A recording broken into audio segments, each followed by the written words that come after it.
అమితాబ్ బచ్చన్ ఒకసారి అతని కెరీర్లో జరిగిన ఒక సందర్భం గురించి చెబుతూ, నా కెరీర్ పీక్లో ఉన్నప్పుడు నేను విమానంలో ప్రయాణిస్తున్నాను.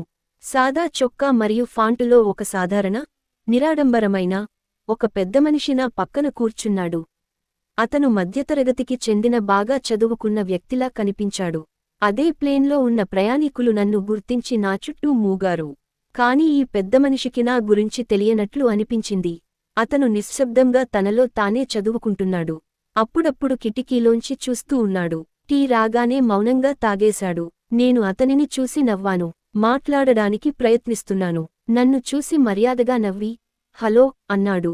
మేము మాట్లాడుకోవడం ప్రారంభించాము. మరియు నేను సినిమాలు మరియు చిత్రాల విషయాన్ని తీసుకువచ్చాను. మీరు సినిమాలు చూస్తారా అని అడిగాను. ఆ పెద్దమనిషి, ఓహ్, చాలా అరుదుగా. నేను చాలా సంవత్సరాల క్రితం చూశాను అని బదులిచ్చారు. నేను చిత్ర పరిశ్రమలో పనిచేస్తున్నాను అని చెప్పాను. అతను స్పందిస్తూ, మంచిది అని అన్నారు. పరిశ్రమలో మీరు ఏమి చేస్తారు అని అడిగారు. నేను నటుడిని అన్నాను. అతను నవ్వుతూ, ఇది అద్భుతం అంటూనే మళ్లీ పేపర్లో లీనమయ్యాడు. మేము దిగినప్పుడు నేను అతని షేక్ హ్యాండ్ ఇచ్చి, మీతో ప్రయాణం చేయడం చాలా బాగుంది. చెప్పాలంటే నా పేరు అమితాబ్ బచ్చన్.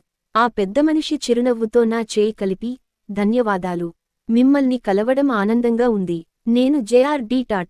టాటా చైర్మన్ నవ్వుతూ చెప్పి ఆయన వెళ్ళిపోయారు. అప్పుడు అనిపించింది, నువ్వు ఎంత పెద్దవాడివని అనుకున్నా, నీకంటే పెద్దవారు ఎవరైనా ఉంటారని ఆ రోజు తెలుసుకున్నాను. ఎప్పటికీ వినయంగా ఉండండి.